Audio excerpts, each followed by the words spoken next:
Okay, this session is being recorded, and Bronwyn Eves is going to do the introduction, but my name still appears underneath. Sorry. That is okay. Good morning. I'll just wait till the official time of 10 o'clock and get myself situated here. Hope that everyone across Illinois survived what's turning out to be our biggest snowstorm yet.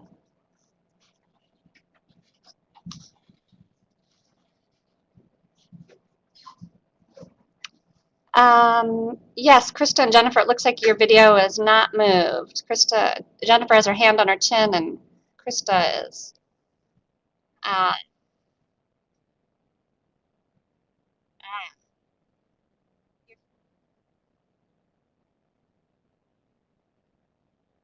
Okay.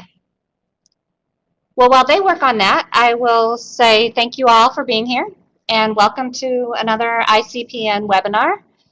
Thank you also to Debbie Aggert and the Illinois State Library. They're hosting our webinar today and providing much needed technical assistance. And Debbie's working on the video right now with Jennifer and Christa. The Illinois Collections Preservation Network was started as a result of an IMLS Connecting to Collections planning grant in 2009. A group of Illinois preservation professionals got together and saw the need to form this group that would reach out to institutions across Illinois, and now, as it turns out, across our region, we're reaching more and more members. Some of you have joined us today outside of Illinois, and we're grateful to you for being part of our organization. And after that planning grant, the group applied for a IMLS Connecting to Collections implementation grant. That grant was successfully awarded, and we are in year 2 of a 2-year implementation grant. We've had some very successful programs, such as our disaster preparedness workshop, which we held at 5 locations across the state. And this webinar preservation series has been very successful. Today's session will be recorded, as Debbie mentioned, and if you missed part of it, or you want to find more information that you missed during the presentation, or share it with your colleagues, this presentation will be available on our website.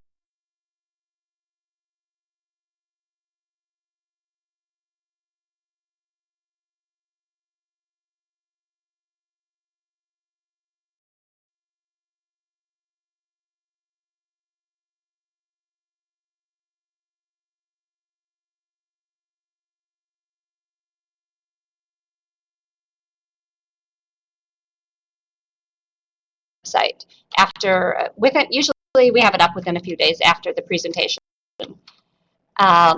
So thanks again for joining us, and we invite you all to become members of the ICPN by emailing me through the ICPN website. Encourage your colleagues to join. As the grant winds down, we'll be creating a listserv to keep these conversations going and continue to address and help with preservation needs across the state and our region. Our presentation today, our 2 presenters are Jennifer Hain Tepper and Christa Deacy-Quinn, talking with us about mold and bugs, some common problems in our institutions. Looks like they're still working on their video. They say when you log off. Okay, sure. I'll do a quick introduction of them and work on this video and get out of the way here.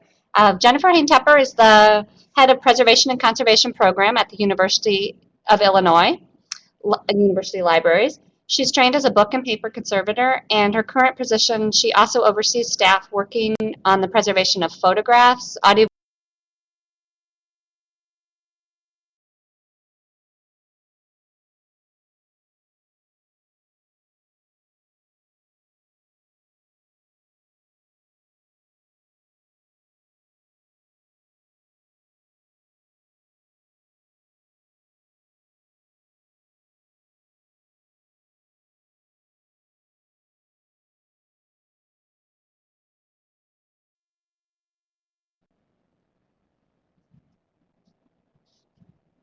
Thanks, guys. We'll just stand by while you work on that. I'm sure the weather isn't helping all of our information transmitted out there. We practiced yesterday and got started early today, and Still have trouble. yeah, the troubles always occur within moments before going live. We do have all of our other webinars recorded and served on our the ICPN website. Some of you, I recognize your names from previous webinars, and some of you are new today. But our first webinar was Preservation Tactics on a Shoestring Budget. It was very well attended and also is really interesting. A lot of great information for dealing with preservation issues on small budgets. I did a webinar on natural history collections. I see Jennifer and Christa moving in the background, so I'm going to stop talking and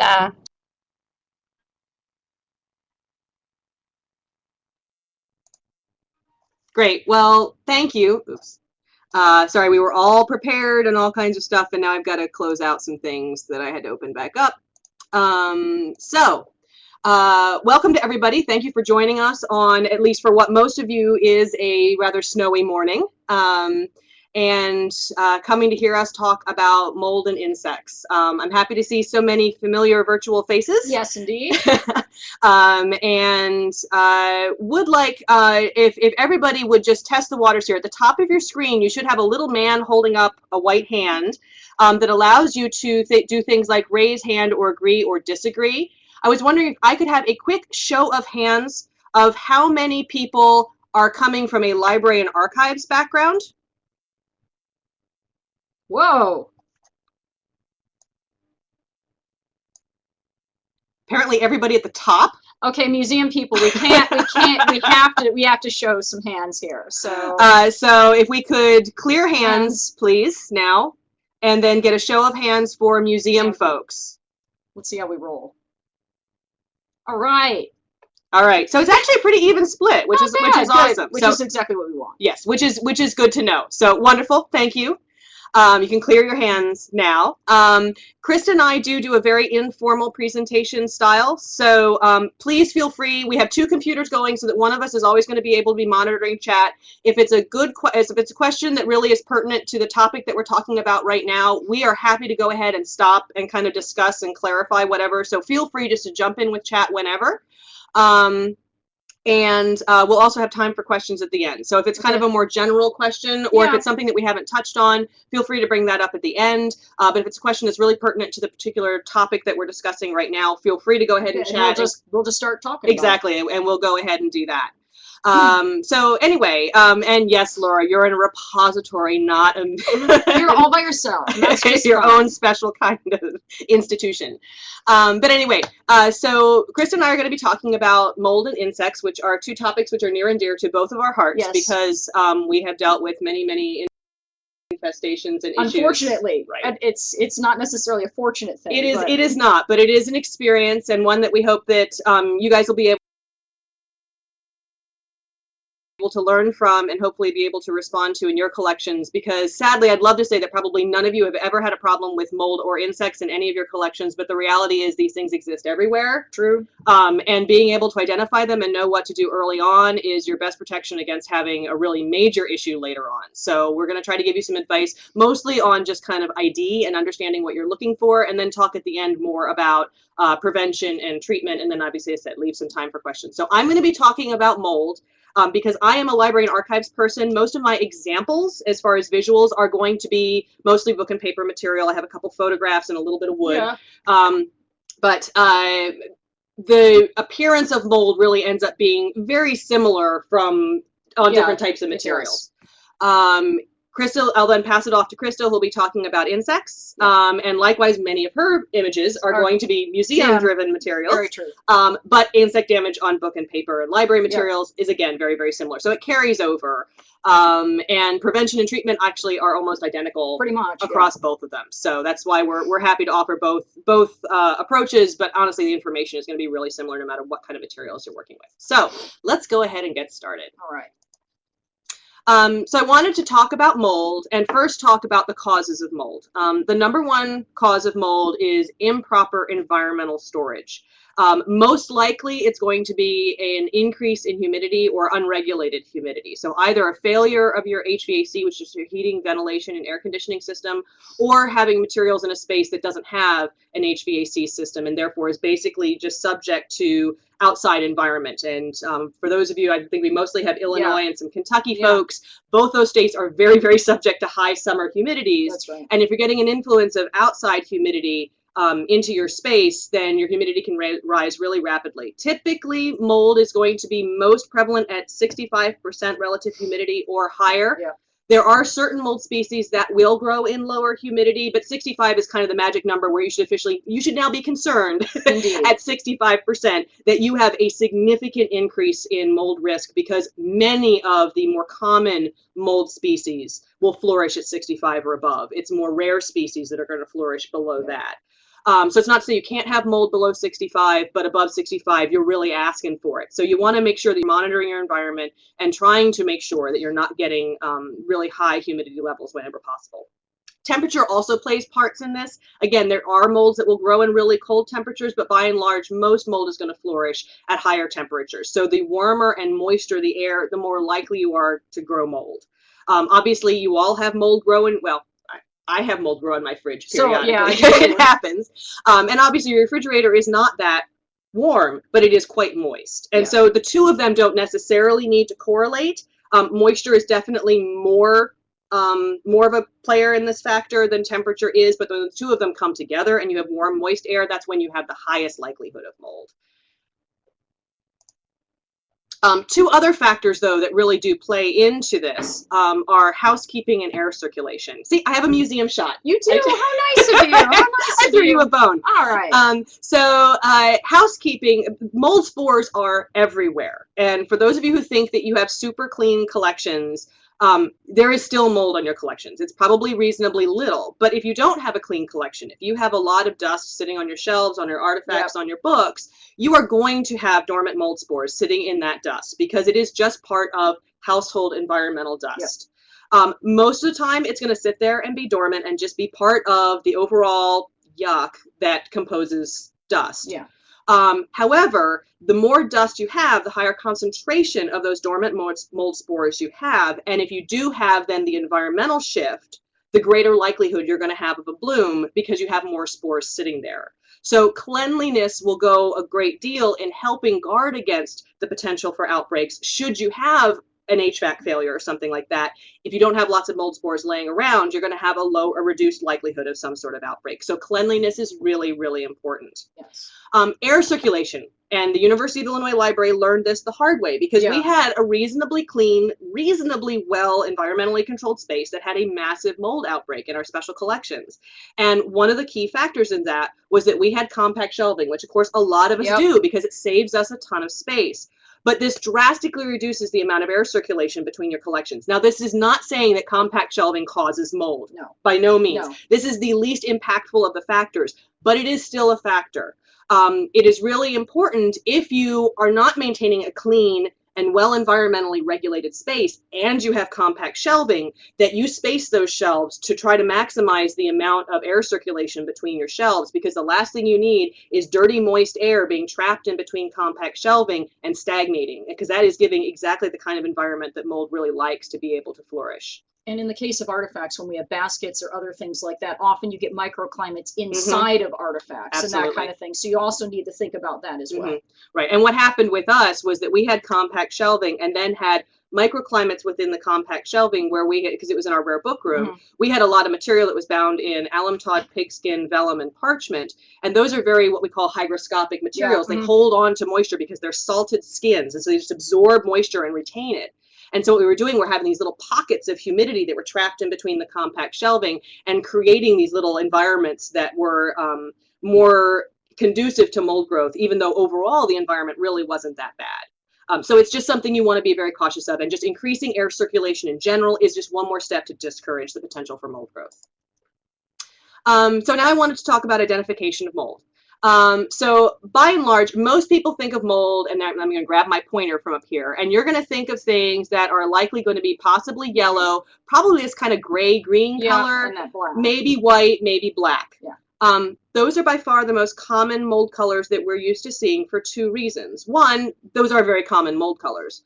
But two, when mold goes dormant, the vibrancy of active mold then kind of scales back because the actual vegetative mass that I'll be talking about in a second, the actual live mold plant part, loses its color. It dies. Mm-hmm. And when it dies, it fades back to just like dead leaves from a tree, to brown, gray, very unvibrant colors. Live active mold actually can be pretty much any color of the rainbow. That's a really pretty slide. It is a very pretty slide of a wonderful rainbow of petri dishes of different kinds of mold.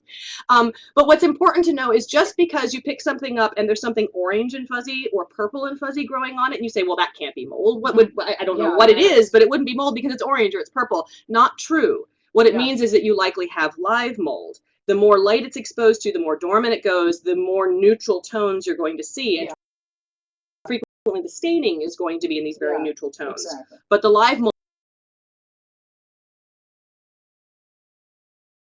can be absolutely any color. So don't think that just because it's vibrantly colored, you don't have mold. And I actually have one example I wanted to show here. Ooh, examples. Yes.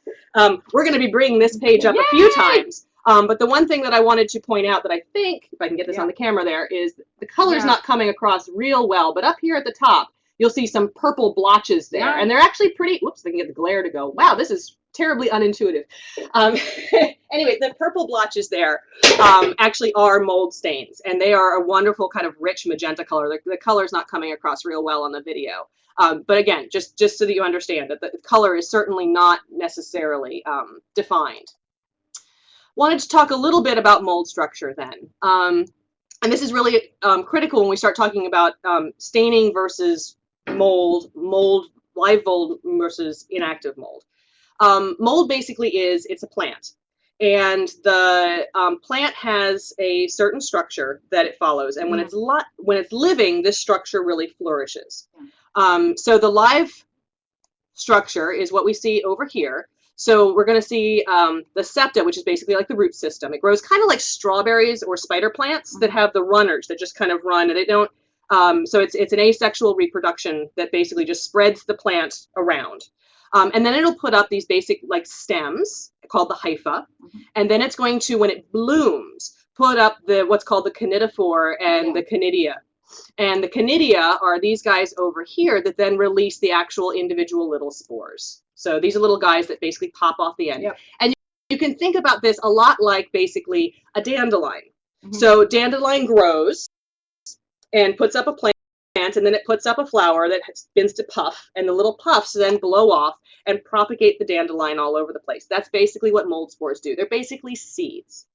The really phenomenally, I don't want to say exciting, but impressive thing about mold spores is that they can survive almost anything. It takes a phenomenal amount of aggressive chemicals or radiation to be able to kill a mold spore. We have regenerated mold from ice from hundreds of thousands of years ago. I believe they have actually repropagated mold spores from fossils.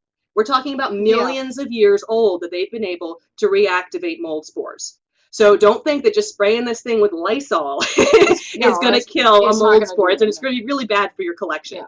So just understand that the plants of the mold are actually fairly tender and they're fairly easy to kill. The spores are much, much, much more problematic. And that goes back to our housekeeping again. Yeah, exactly. In our humidity. So I wanted to talk then, there are basically two states of mold. So there's inactive mold. Inactive mold is where the vegetative part of the mold has been killed off. And what you are looking at is basically dead plant matter, residual spores, and staining.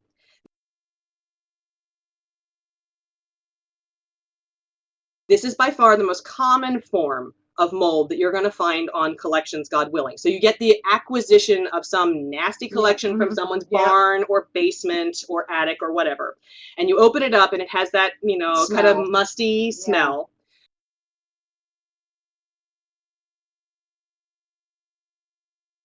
But the paper appears to be dry. It doesn't look like it was necessarily water damage at any time, or if it was, the water is clearly dried up. But you have this powdery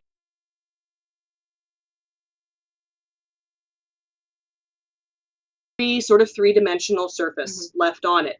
That is most likely inactive mold. And you can tell it's inactive by basically just lightly brushing the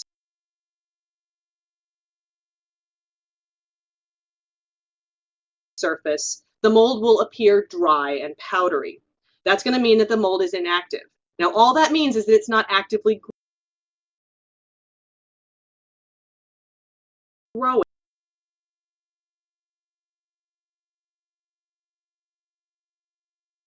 You still have a lot of spores on there. If it is powdery and you're definitely getting a three-dimensional appearance to it, you have got a mother load of spores sitting on that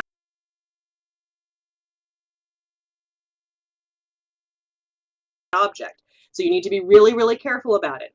There is absolutely no difference between inactive and active mold as far as the health risks or the risk of infestation. All it means is that that particular location of mold is not actively growing and flourishing anymore, but the potential is just as high.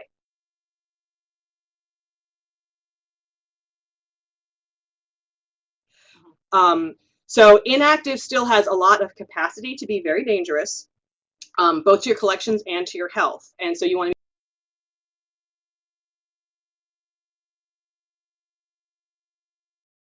be very, very careful with it. However, inactive makes it much more easily cleaned and dealt with.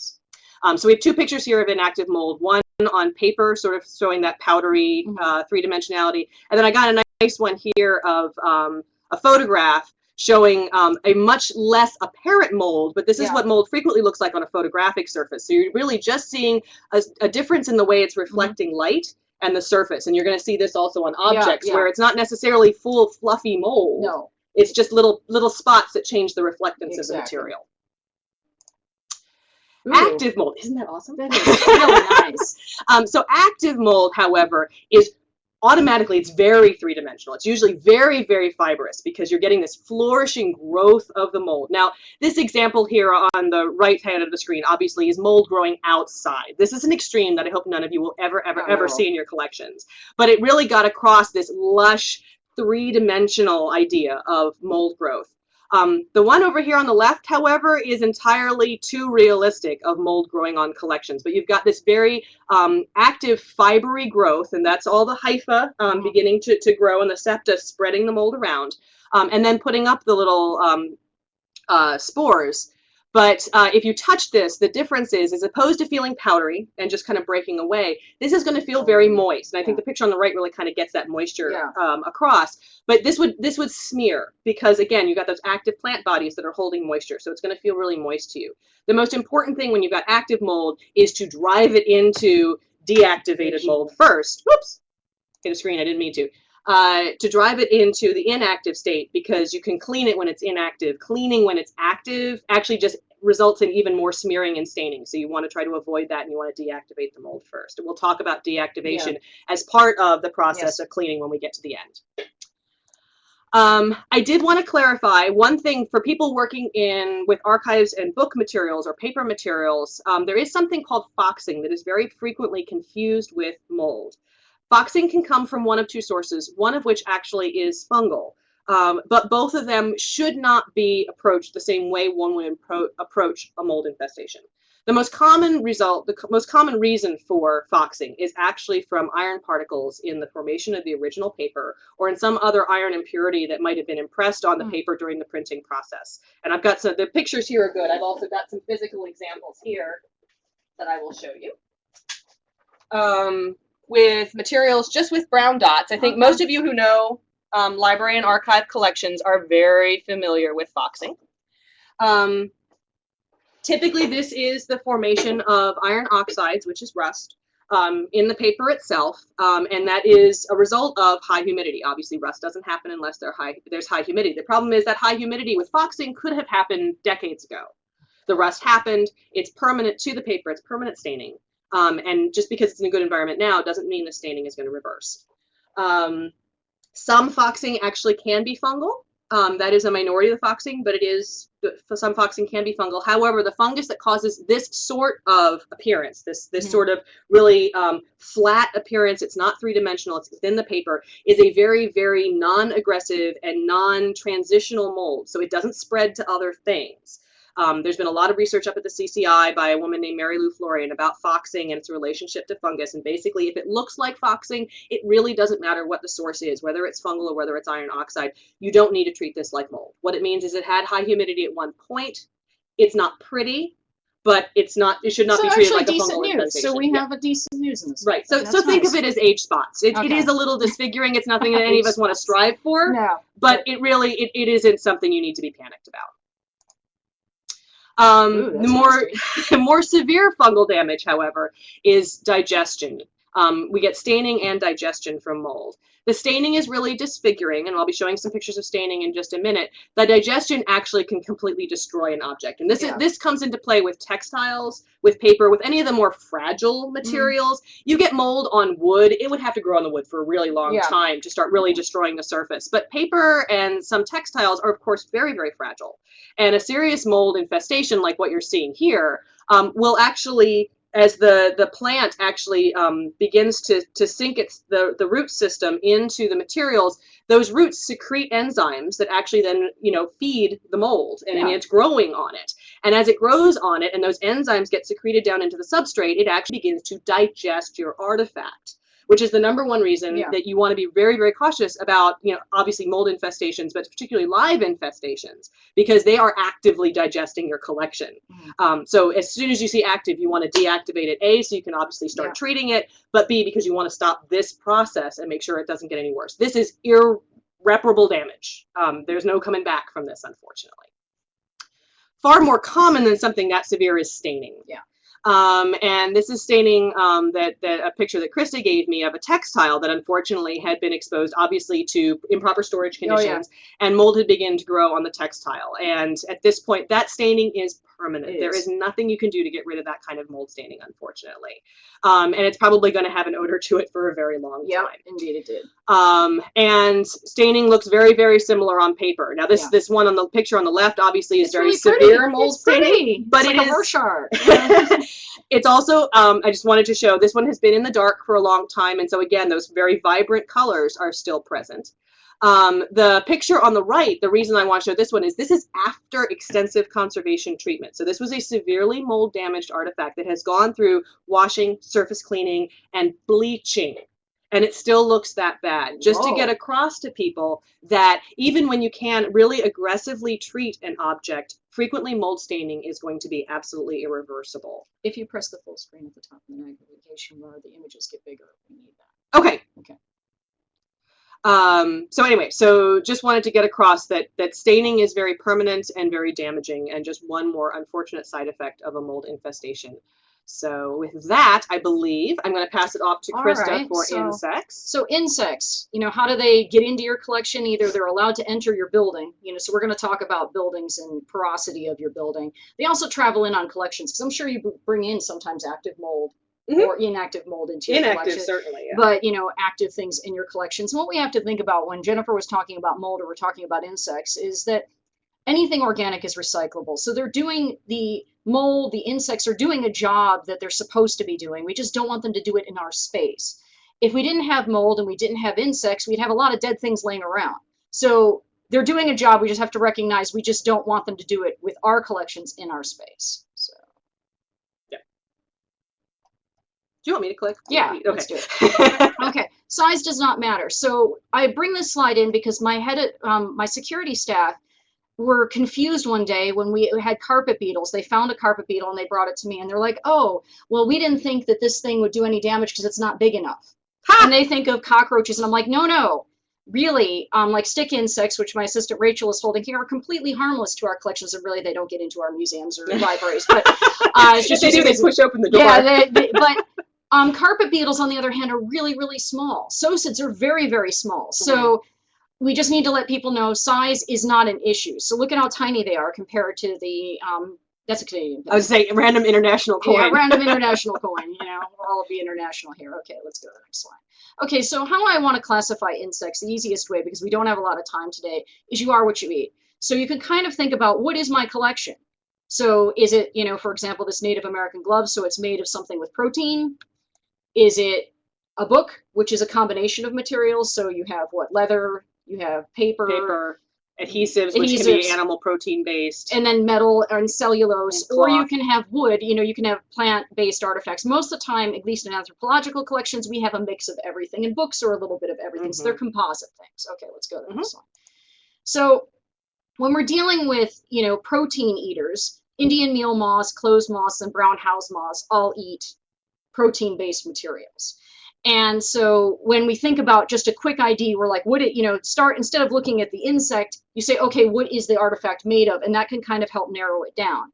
So the larvae do most of the damage. The adults, in the case of many of these, are out to mate and then lay more eggs on your pieces and go again. So let's go to the next slide.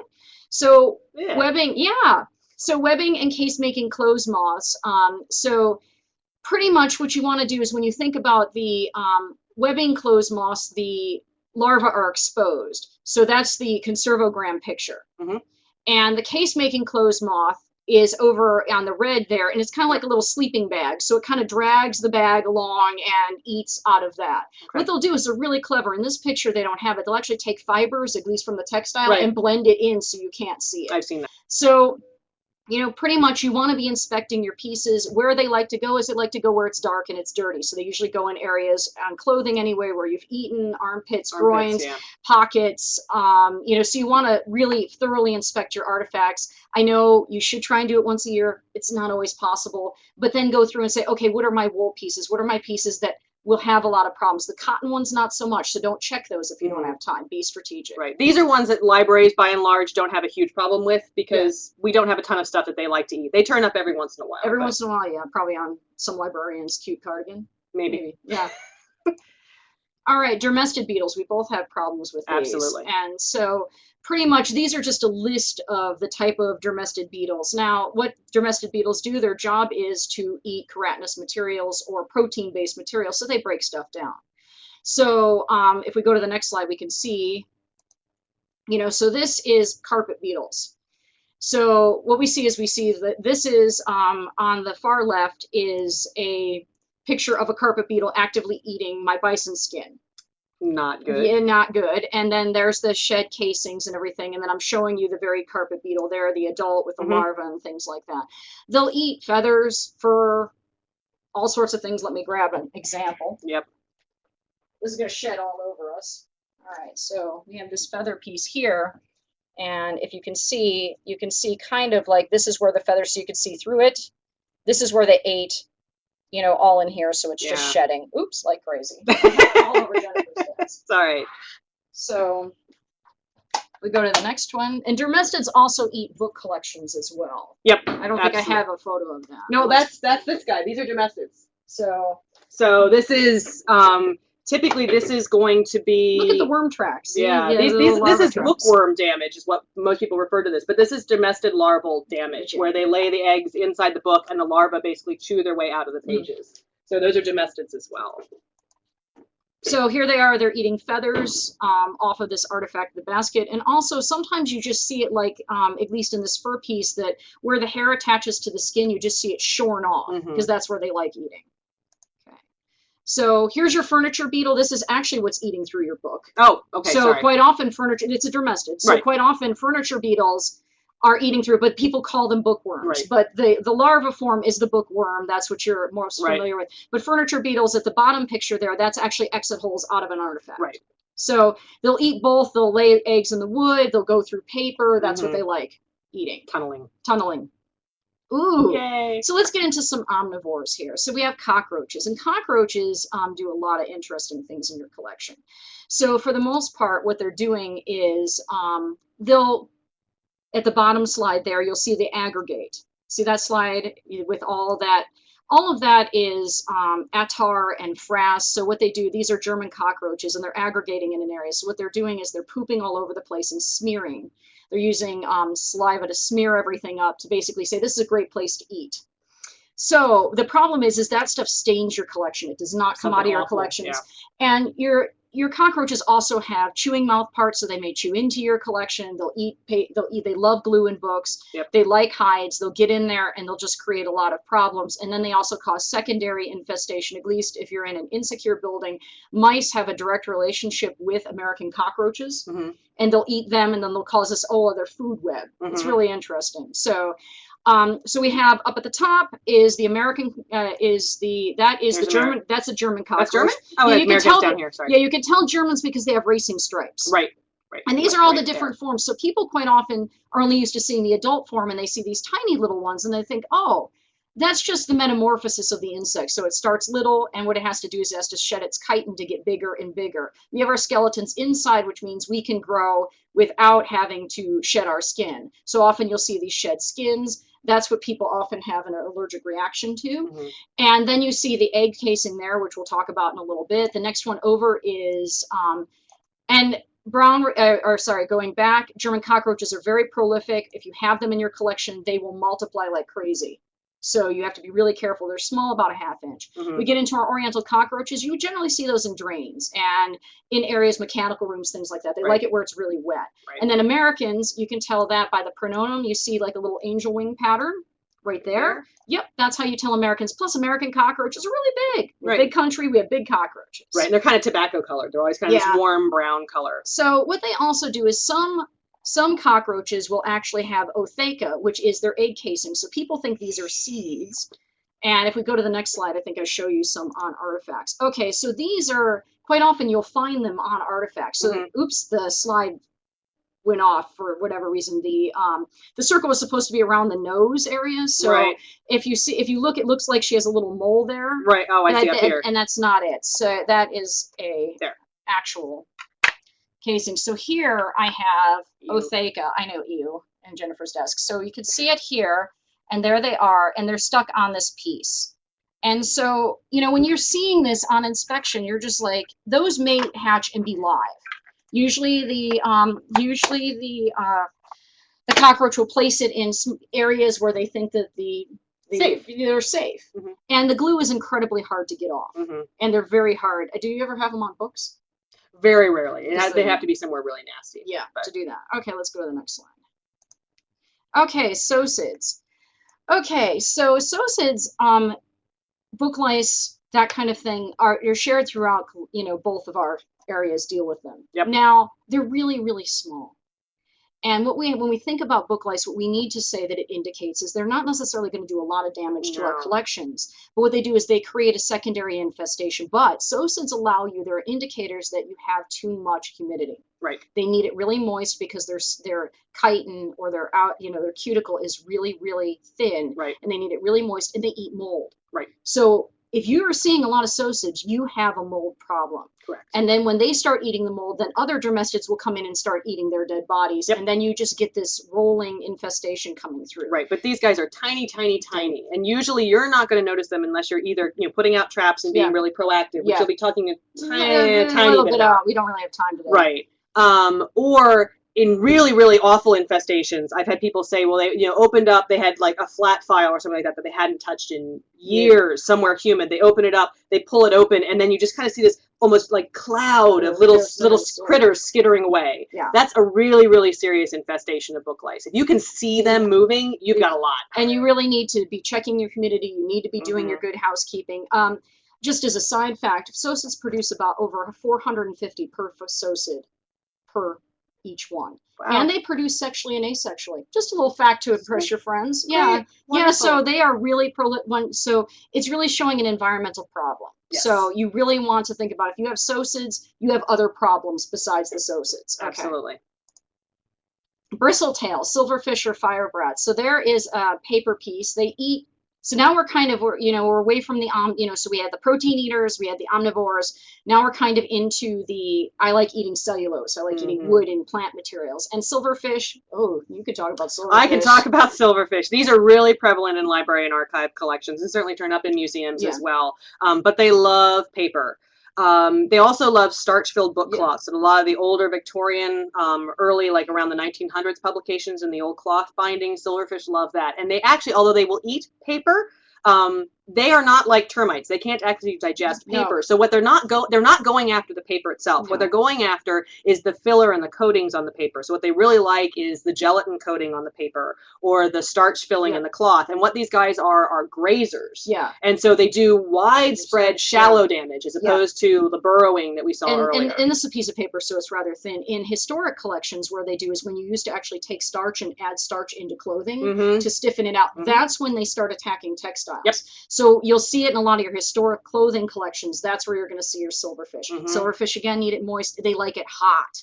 So if you're like in somewhere where it's near a boiler room or it's really warm, you're going to see silverfish. Right, and we had an outbreak of silverfish actually because UIUC always have problems. Had an outbreak of silverfish in a basement. We should never have put stuff here, but we had a large map collection in a basement storage space with unregulated humidity that was right next to a boiler room that had a chase with a steam pipe running through it, and it was really, really warm, really humid, and we had silverfish everywhere. Silverfish are also nocturnal. If you see them out during the day, you've got a big problem because you've now got like the crazy ones that are bold enough to go out. It means there's hundreds of thousands, probably more, hiding. Yeah, because what it does is when they get to the point where they have to push out, it means that they've exhausted the environment. So that means you really have a problem. So it's like when you see live cockroaches running around during the day, it means they're being pushed out. Right. Not a good plan. One other thing just to point out about silverfish is that they love corrugated cardboard because they are just the right size to fit in the little flutes of corrugated cardboard. And roaches do that too. Yeah. So one more reason just to reduce clutter, do not keep cardboard boxes on the floor if there's any risk of, I mean, you should just never do it. No. But they're just encouraging pest infestation to have corrugated cardboard on the floor. Don't use free boxes from anywhere like food stores and things like that. You just never know what's coming in. And pallets can be another one. Yeah, that's where we got ours. We got a silverfish infestation from pallets. Yeah. So be real careful about incoming materials. Luckily, our museum was so dry, they just died. So. All right, wood boring insects. So here we have powder post beetles. So we'll see at the bottom here, right here. This is exit hole damage here. I don't have time to go into everything. These are subterranean termites. So that's, if you see these tubings on the outside, most of the time libraries aren't going to have this problem. You're going to have this problem if you're dealing with a historic house structure. This is, we have some drywood termites here, and so this is kind of just showing you what's going on. Termites, unless they're Formosian, are really slow eaters. You do not have to panic. Powder post beetles, on the other hand, wood boring insects can't survive in wood that is less than 10% actual wood moisture content. Okay, so dry wood. So drier wood is better, but sometimes, we want our wood to have a little bit more moisture than that. So sometimes some of these with powder post, the issue is that the larva can live in there for up to 25 years and you don't know what's in there. Scary. It depends on how long, like how much nutrition is in there. And because the larva needs a lot of nutrition to grow, then you'll see them pop out. Okay, let's show them popping out because unfortunately this happened to me. So we ended up getting a basket collection, and this is the adults that popped out of it. And so you see all the frass down there. We open up a storage door and we see all this. They only last 1 or 2 days, and then they laid eggs all over our other baskets. So we had to treat them. Yeah, not fun. So just so you don't panic, Jennifer asked me to put in this slide. So if we're looking at swarmers, so, these are both social insects and, they have caste system, but when they're ready to reproduce, they produce a swarm. Flying ants versus termites. Flying ants, if you notice, have elbowed antennae. So there we go. And the termite does not. Okay. Just a quick thing. Look at the skinny waist. Termites have just basically look like a tube. And then termites have even wings, basically the same size. Flying ants do not. Okay. So that way you know the difference. If you see a swarm and you're like, oh my God, I have termites. A lot of times it's ants. And I asked Christa to bring this up because when we do pest trapping, we do frequently trap flying ants. And that's one of the first things that people panic about. Even people who have theoretically learned a little bit about IPM, they know just enough to be dangerous, see the ants and assume they're termites. Okay. All right, let's keep going. Yep. All right, so means of entry. Let's talk about, if you can, have a 3-foot inorganic barrier around your building. That will allow it so that it's not as hospitable for pests to get in. Put door sweeps in. You'd be amazed. It cuts down your pest, your pest entry by up to 85%. I've done studies. And windows as well. Make sure they're sealed. Absolutely.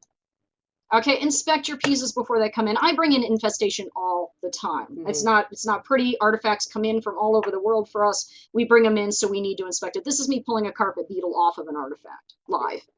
So now, yeah. You want to talk about houseplants and food? Sure. This is more prevalent usually in either very small museums or sadly in most libraries. Once you get out of special collections, of course, we want places to be welcoming and to bring people in. And so houseplants and any sort of social activity where people bring in food or even just eating in just your lunch or whatever are all things that can encourage mostly pests, but honestly also mold, because again, it's just general uncleanliness. Things can certainly travel on plants. So if you're bringing in anything from fresh cut flowers to especially like overwatered, unwell kept houseplants, definitely can start to breed insects. That and your dermestids, some of the adults need pollen in order to reproduce. I did not know that. So what happens is that you give them a pollen, and then they actually have, then they can actually start reproducing and laying eggs. We're giving them the go-ahead. Yeah, you're giving them the go-ahead. So no, flowers are especially bad from that perspective. Right. And you also, with a lot of overwatered or not well-kept plants, can also get mold growing in the dirt. So it's just one more thing. Generally, I hate to be the plant Nazi. I love plants. But really, it's much better for your environment just to say artificial plants only, just don't bring them in. And if you have food in your space, covered trash cans. Absolutely. That really helps cut down on the pests. It does. And if you have special events, and I'm not saying don't have special events, we all need to do it. Don't do them right over your collections. This picture drives me nuts that they're like serving food and having people wander around their reference space eating food. But obviously clean up afterwards and clean up well and make sure that you're not inviting critters by leaving crumbs all over your collection. So now we wanted to talk a little bit about treatment. So Christa, you wanted to talk about critters? Okay, so critters, pretty much you can do freezing. So I'll navigate freeze. Okay, you can do freezing. You can do basically low oxygen environment, which is up there and there. Those are a lot harder to achieve. In the case of mold, this is Aurora down here working with a hairdryer to actually dry out any extra mold on the piece. And we've been working on, at the far right, we've been working on using heat treating units to actually treat powder post beetles. So I'm currently doing research on that. Now, heating or freezing, we need to think about there's mechanical risk to your artifacts. They're going to swell, contract, dry out. There's going to be issues with it, but you have to weigh it out to, do you want your collection eaten? Is it safe for people to be around it? Compared to, it may crack, break, desiccate, that kind of thing. Right. So, generally, from a library and archives perspective, we always prefer freezing whenever possible to baking. Baking does tend to speed up deterioration as well. Yes, so with really fragile artifacts, you actually can increase the rate of yellowing or embrittlement or other aging properties. Freezing does not do that. But freezing, to be able to kill insects with freezing, you need to flash freeze. You can't like gradually freeze it, because then the little insects are like, oh, I'm just going to go into hibernation and survive all of this. They actually produce antifreeze. Yep, I know. It's crazy. I know. And so the circulatory system, if you freeze them gradually, actually doesn't freeze. It just gets replaced with alcohols and sugars so that their blood won't freeze. If you flash freeze them, as horrible as this sounds, what happens is then the water they don't have time to adjust in their circulatory system. And and the ice crystals form in their bodies and they explode from the inside out. Isn't it lovely? It's painless and quick. Yeah. And so actually the picture up here of the library freezer unit, this is actually an ultra low freezer. So we keep this on at all times at -40 degrees. So that, and if it's a really thick book, we'll actually open it up and fan it so that we can go in and flash freeze, hopefully, and be able to get all life forms, because the eggs in particular are really tenacious in these guys. So. For mold cleaning, then insects, you don't want to be breathing in insects either, but mold in particular has a lot of health implications. So the #1 step when you identify mold is make sure that you're protecting yourself and then deal with the collection. So first step is PPE, personal protective equipment. Typically the first step is going to be respirators, whether that is a half mask respirator or a full mask respirator, or even the right level of just face mask, but make sure that you're protecting your respiratory system and you're not breathing in those spores. A lot of people have minor allergic reactions to it. It will make you uncomfortable. Those allergic reactions will increase in severity the more exposure you have. So if you think, oh, I'm not allergic to mold now, I'll deal with it, it's going to be worse the next time. So I'm more sensitized to it than I used to be. Absolutely. Most preservation people now will get a headache or their nose will fill up or something pretty much immediately. We're like canaries when we walk into a moldy situation, because we're so used to dealing with it that our body immediately responds. Some molds actually can be quite lethal or hallucinogenic. Now, those are rare, and the likelihood of you guys having that growing on one of your collection is slim, but it can happen. And so you need to treat every potential mold outbreak as one that could be toxic and protect yourself until you ascertain that it's not. Basically, the feeling in the field right now is that Some people are saying, you know, treat all of them as if they're lethal. Don't bother bringing in a mycologist. Just assume it's the worst possible mold is kind of the general way people are approaching it. We tend to still bring in a mycologist and want to say, is this truly a lethal mold or is this like household aspergillus? Because for us, it's going to say we're still going to take the same PPE, but we want to be able to assure the public that we're not growing lethal mold, because now the public is much more attuned to like lethal black mold because of everything with Katrina. Yeah, and when you're dealing with insect collections, most aren't going to cause you problems unless there's a lot, and then you're going to be breathing in and maybe having an allergic reaction. If you're dealing with a lot of clutter and you're in an area with brown recluse or you're in an area with black widows, make sure that that you have gloves, you have PPE, or that you have a professional go in, because those those can kill you. Yeah, so don't mess with them. No. So with mold, after you protected yourself, if it's a really nasty mold outbreak, gloves, jackets or lab coats that are bleachable and washable, something in your hair. Don't touch your face. You don't think about how often you touch your face when you're dealing with things. The last thing you want to do is bring mold into your eyes or your nasal areas. You want to inactivate the mold if it's active. Again, you really can't clean it very effectively unless it's inactive. So you want to deactivate the mold by increasing light. UV light will drive it to inactivity, decreasing the temperature, decreasing the humidity. Flash freezing will usually drive it into dormancy, as will baking, because that's drying it out. So depending on the material, you might have different options available to you, but you want to deactivate the mold. You then want to physically remove as many of those loose spores as possible. And I'll be showing you some vacuum options that we use for this. We also use that for cleaning off critters. With books in particular, I don't know if art museums use this as much, but we actually use the microfiber cloths, and actually we'll clean. We have a smooth surface that we're trying to wipe mold off. You can do that with a smooth surface, but not right, really not with a jagged no. one, no. But with smooth books have a lot of smooth surfaces, so we use a lot of microfiber cloths that we can then bleach to help clean the surfaces off. In really severe conditions, we might choose chemical treatment. We'll be talking about those options in just a sec. So these are just some of the devices for physical cleaning. The vacuum over here on the right, this is a Nil-Fisk variable speed vacuum. These little guys, as you can see down there at the bottom, are not cheap. No. However, if you have to do frequent cleaning of valuable materials, these guys are variable speed, which means that depending on the fragility of the object that you're cleaning, you can dial back the suction so that you're not risking damage to your artifacts. There are less expensive vacuums out there that are HEPA. The most important thing here is that you want a HEPA filter, because anything that's not a HEPA filter is basically just going to blow those spores back into your collection and spread them all over the place, which is exactly what you don't want. You want to make sure you have a HEPA. These are ULPA filters, which are basically another step logarithmically smaller filters, so that they're going to trap mold and smaller particles.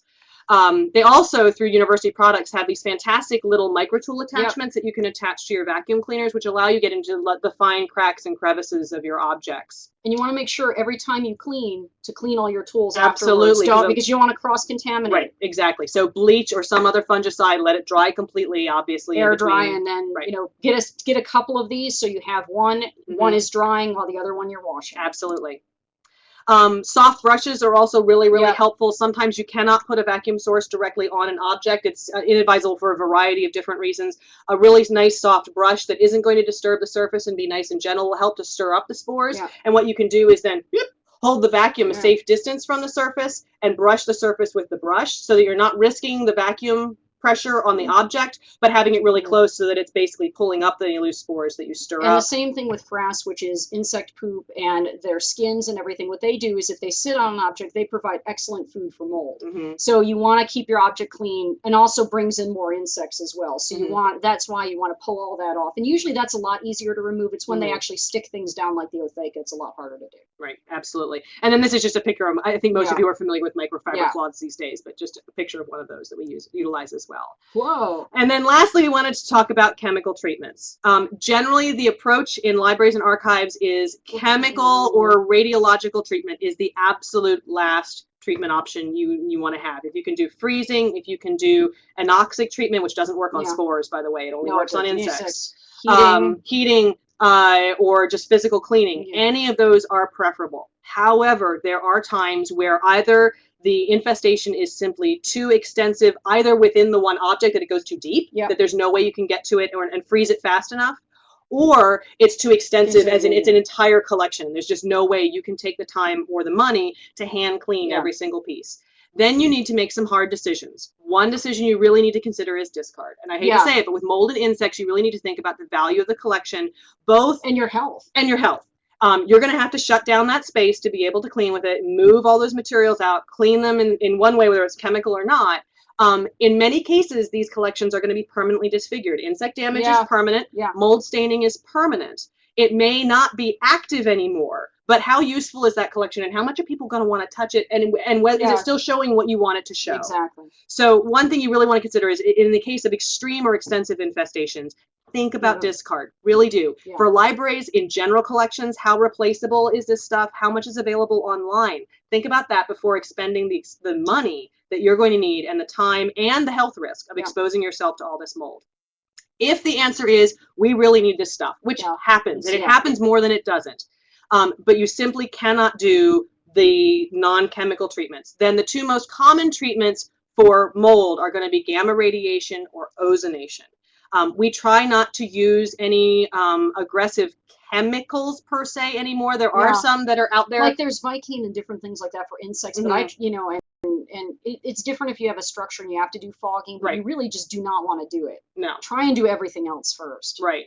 With mold, some people do still use thymol chambers for mold treatment, but it's a nasty carcinogen with a long half-life that's going to reside in your book. Your book is going to smell like nasty medicinal. We've had our collections treated like that, and it's not disgusting. It is effective, I will give it that, but you have a lingering carcinogen in your collections, a stench, and you haven't eradicated any of the cleaning. And you've caused a health risk to you and your collection. Gamma radiation and ozonation are better approaches, but still absolutely last straws for us. Gamma radiation, obviously you are zapping your collection with gamma rays. This is not good. No. It is going to speed up the deterioration of your artifact. However, it is going to kill mold spores. It's going to kill insect eggs, anything like that. It will zap them dead. So it is very, very effective, but it's fairly aggressive. Ozonation is a little bit less aggressive, but also a little bit less effective. Ozonation doesn't give you the same percentage kill. It's still high. So it's still probably better than certainly better than doing nothing. But you're putting something in an ozone chamber. It's similar sort of to anoxic, kind of, sort of. So it's also going to kill insects. It's also going to kill mold. But again, you're not going to get to quite the same kill rate. So inspect regularly then after that. But ozone is still, it does still kill the majority. It also does still speed up deterioration, but not quite as much as gamma radiation. So with that, quickly, we just wanted to give you guys just a couple resources. So I know this is all being recorded, so this is available to you all to go back and look at. But Mary Lou Florian is the goddess of all things mold and insects in both libraries and archives and museums. So if you guys aren't familiar with Mary Lou Florian and want to learn more, her books are long, or well, I shouldn't say dense. Dense, but very good. And David very Pinniger important. Is and a little bit less dense, very good. Very good. Great illustrations. Yes, and the guide to museum pest control, also very good. Yep. And then just a few other resources. Insects Limited, which is actually really close to us here in Indianapolis, is a great resource for cultural heritage insect identification, control, lures, traps, you name it. They're awesome guys. And they do workshops periodically and whatnot as well. And then obviously, the National Park Service and CCI both have some great resources as well. So at this point, I see one question has popped, two questions have popped up. So this is the last few minutes for us to be able to answer any questions that folks have. So Laura asks, how safe is anoxic treatment? Very safe. Very safe. It's very safe. It's just hard to get a seal that's really tight, Laura. So if you have a big object, like I have, 8-foot long Yoruba ladders, you can't, it's very hard to build a chamber that's airtight. I'm going to scroll back to, whoops, I think, there it is. It's very hard to make an airtight structure like that. So but it's completely safe. It's wonderful. Right. It's just, it's just hard to get that, and it's slow. Right. Right. So, I mean, what this is, what the picture that you're looking at here, this isn't just like Mylar. This is probably marble. This is a lot of marble seal. It's a lot of money to do that. And we have another question of, I opened a box of textiles. Only one casing was discovered. Is it true where there's one, there must be more? I don't think so. It depends on if you can see the, in the case of textiles, you actually see the larva. If you see them active, there may be some eggs. So if you feel like, okay, I need to freeze it, but I would vacuum the textile really well and just watch it. Right. If you don't have to freeze or heat something, don't do it. Right. For us, and with if it's a small collection, because we usually get big gifts, and you too. If we get a big gift where we think there's a high risk or evidence that it may not be one object, we will preemptively freeze it. But paper is a lot more happy with freezing Yeah, so you in a are lot still- of yeah. composite like museum objects. Yes, So museums and archives, we tend to be okay with freezing until we start getting to vellum, parchment, yeah. wooden boards, a lot of the older materials that Or like tend something to with metal and right, all metal sorts things of- with bosses and yeah. clasps. Any of that's going to respond very badly to freezing, and we don't want to freeze that. But if it's just archives collections and just boxes of paper, those actually are pretty freezable, and you're not going to see any adverse reactions. Yeah. So we will preemptively freeze if we think there's a significant risk. Jane asks, what will box elder bugs do? They really, I don't think they really do much I've of anything, never- you know. So I mean, quite often, a lot of times, if you have something like a box elder bug and it gets in your museum, what it does is that, like those Asian lady beetles that get all over the place, they'll come in, they'll die in your museum or your library, and then it'll bring in domestics, and then when they're done eating the dead bug bodies, then they come in and they eat your stuff, right? Because they get hungry. So. Right. And Allison asks, for mold treatment, do you recommend not using Lysol liquid and water on rags to wipe the molded book? Should we use clean rags after vacuuming? Yes. Lysol, first of all, Lysol comes in several different formulations. Industrial strength Lysol still has OPP in it, which is orthophenol. Whoa. That is a nasty but very effective fungicide. Yeah. The Lysol that you buy at the grocery store does not have OPP because it is a carcinogen and is a much less effective fungicide. So you may be using Lysol on collections, which has a lot of nasty chemicals and cleaning agents in it on your materials, but not actually getting the fungicidal properties that you're looking for. The second is bleach is always better, but neither of those should ever come in contact with your collections. Cleaning shelves, cleaning walls, all that kind of stuff. Exactly. Bleach and Lysol with OPP are fine, but make sure that the surface is completely dry before putting your collections back. The best thing is always dry cleaning with collections. Don't ever, even water, I wouldn't go there. You want to try to just clean them dry and remove it. That gets into dangerous territory.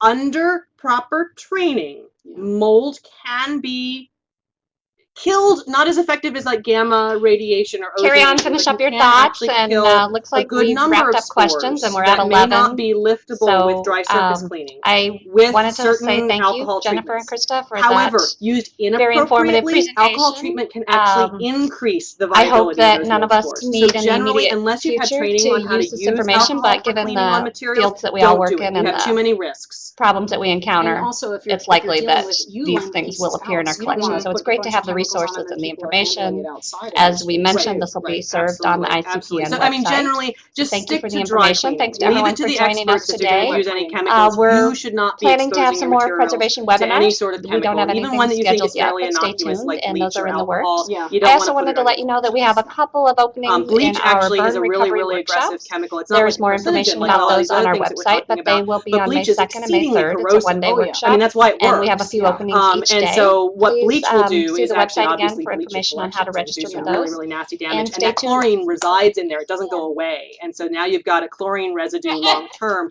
which causes continuing harm. It's going to be a great workshop. Learn about how to salvage materials Bronwyn's cutting us off. watch them burn and get some hands-on experience in salvaging them. That'll be fun. Thanks, everyone.